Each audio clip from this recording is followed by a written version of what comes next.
નમસ્કાર, હું doctor Deepika Dave, 360 degree vastu.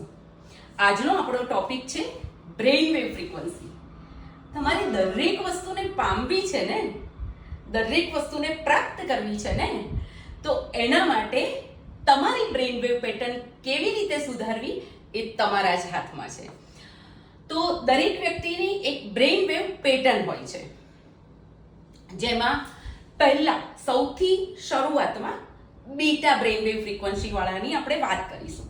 Beta brain wave frequency વાળા નો એટ્રીબ્યુટ શું છે? તો એ લોકો ઈર્ષાખોર હોય છે, એ લોકો કોઈનું સારું નથી જોઈ શકતા, એ લોકોની ભાવના એટલી બધી હદે ખરાબ હોય છે કે કોઈની પ્રોગ્રેસ થાય તો પણ એમને ઈર્ષા થાય છે. એટલે એ બ્રેઇન વેવ ફ્રીક્વન્સી વાળાની પેટર્ન 14 થી 21 સાયકલ પર સેકન્ડ ચાલતી હોય છે. બીટા પછી આવે છે alpha. Alpha brain wave frequency વાળા એ આલ્ફા બ્રેઇન વેવ પેટર્ન દરેક વ્યક્તિને ચાલે જ્યારે રાત્રે આપણે 1:30 થી 2 માં 1:30 ટુ 2:30 સુધી આલ્ફા બ્રેઇન વેવ ફ્રીક્વન્સી ચાલતી હોય, એ દરેક વ્યક્તિને આવે. જ્યારે આલ્ફા બ્રેઇન વેવ ફ્રીક્વન્સી તમારી ચાલતી હોય, એ પેટર્ન ચાલતી હોય, ત્યારે તમે કોઈ પણને હાથ મૂકીને એવું કહો ને કે તને ઠીક થઈ જશે, તો એ હીલ થાય છે. કેમ હીલ થાય છે? કારણ કે તમે જો તમને ખ્યાલ હોય તો કે જ્યારે એક માં પોતાનું બાળક રડે ને ત્યારે બહુ જ ઊંઘમાં હોય, એટલે એ ખાલી હાથ અડાડે કે સૂઈ જા, અને બાળક સૂઈ જતું હોય છે. કેમ? કારણ કે એની આલ્ફા બ્રેઇન વેવ પેટર્ન એ વખતે એ ફ્રીક્વન્સી ચાલુ હોય છે. તો આલ્ફા બ્રેઇન વેવ ફ્રીક્વન્સી વાળાની જે એટ્રીબ્યુટ છે એ કેવો હોય છે? બીજાનું સારું થાય કે ન થાય, પણ મારું સારું થવું જોઈએ, એની એ પેટર્ન છે. એ પણ 14 થી 21 સાયકલ પર સેકન્ડ ચાલતું હોય છે.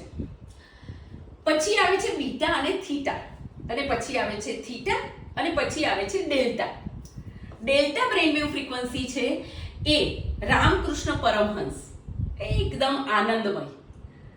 એ ડેલ્ટા બ્રેઇન વેવ ફ્રીક્વન્સી વાળા એકદમ આનંદમય હોય છે, જોય બોડીમાં હોય છે ઓલવેઝ. અને એવા લોકો ઘણા, તમે સાધુ સંતને કે કોઈ ઘણા વ્યક્તિઓને પણ તમે જ્યારે મળશો ને, તો એને મળીને તમે તમારું દુઃખ, દર્દ બધું ભૂલી જશો, અને એ લોકોની જેમ તમે પણ આનંદમાં આવી જશો. તો ડેલ્ટા બ્રેઇન વેવ ફ્રીક્વન્સીની પેટર્ન 7 થી 4 સાયકલ પર સેકન્ડ ચાલતી હોય છે. ઓલ ઓફ સડન કોઈ માણસ મેડિટેશન કરે ને, અને જો 7 થી 4 સાયકલ પર સેકન્ડ થઈ જાય ને, તો એ અનકોન્શિયસ થઈ જાય. તો વિચાર કરો કે એ ડેલ્ટા બ્રેઇન વેવ ફ્રીક્વન્સી વાળા કેટલા જોય બોડીમાં, એટલે એને કેટલો મજા આવતી હશે ને પોતાને કેટલો આનંદ આવતો હશે. તો શું તમારે ડેલ્ટા બ્રેઇન વેવ ફ્રીક્વન્સી તમારી ચાલુ કરવી છે? તમારે પોતાને તમારા જીવનનો આનંદ લેવો છે? તો એના માટે શું કરવું પડે? દરેક વસ્તુ ક્રિએટ કરવા માટે, કોઈ પણ વસ્તુ હોય, ચાહે તમે દવા લો છો, ચાહે તમે મોટિવેશનલ સ્પીકરની કોઈ સ્પીકિંગ સાંભળો છો, કંઈ પણ કરો છો, પણ જ્યારે તમારા પર એને ઇમ્પ્લિમેન્ટ કરવું હશે તો તમારે જ કરવું પડશે. તો જો તમારે brain wave frequency, delta brain wave frequency ચાલુ કરવી હોય, તો તમારે એકદમ પરમહંસ જેવું રહેવું પડે. કોઈ પણ સિચ્યુએશનમાં તમારે આનંદ કરવો પડે. કેમ? કારણ કે તમે ઊંચેથી નીચે પછડાશો તો ઈશ્વરે જે લખેલું છે, પ્રારબ્ધ જે તમારા કર્મમાં લખ્યું છે, પ્રારબ્ધમાં હશે એ જ પ્રાપ્ત થશે. તો આપણે એને એક્સેપ્ટ કરી લઈશું ને, તો વધારે મજા આવશે. હા, અમુક વસ્તુની છે તમારી પાસે, જેમ કે ભગવાને દરેક જાતના પ્રોબ્લેમ આપ્યા છે, તો સોલ્યુશન પણ આપ્યું છે. એ સોલ્યુશન પર આપણે ટ્રસ્ટ રાખીને આપણે આપણી રીતે આપણા કર્મને સુધારવું હોય, તો તમારે આનંદમાં રહેવું પડે, તમારે ઓલવેઝ હસતા રહેવું પડે, તમારે રાગ દ્વેષ ઈર્ષા નથી કરવાની. ઘરમાં પણ ઘણીવાર તમારા મુતાબિક કામ નથી થયું તો ઇટ્સ ઓકે. ત્યારે આપણે એવું વિચારી લેવું કે આપણે છીએ, આપણે ના હોય તો. તમારે તમારા માઇન્ડને કેળવતા આવડી જાય ને, જીવન જીવવાની જો કળા આવડી જાય ને, તો જીવન બહુ સુંદર છે. એને જીવન જીવવાની કળા શીખવી પડે, અને ત્યારે આ બ્રેઇન વેવ પેટર્ન તમને કામ આપે.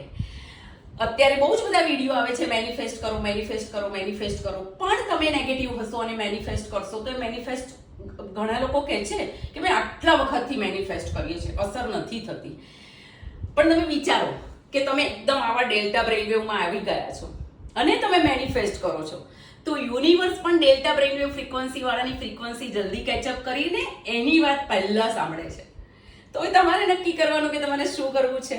તમારે બધું જ પ્રાપ્ત કરવું હોય ને તો દરેક વસ્તુ આ રીતે લેવી પડે.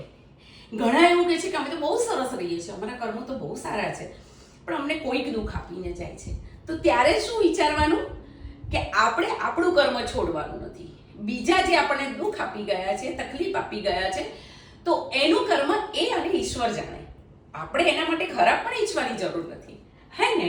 તો બધું જ પામવું હોય, વાસ્તુની પણ ઇફેક્ટ લેવી હોય, એસ્ટ્રોલોજીની પણ ઇફેક્ટ લેવી હોય અને દરેક કાર્ય તમારા મુતાબિક થાય એવું ઈશ્વર તમને પૂછે એવું કરવું હોય તો ડેલ્ટા બ્રેઇનવેવ ફ્રીક્વન્સીમાં રહેવાનું ચાલુ કરી દો. ને ક્યારે થશે? ઓલવેઝ મેડિટેશન કરો, મેડિટેશન કરો, ઈશ્વરની નજીક રહો. તો મળીએ છીએ મારા નેક્સ્ટ વિડીયોમાં. ત્યાં સુધી bye bye, take care, thank you.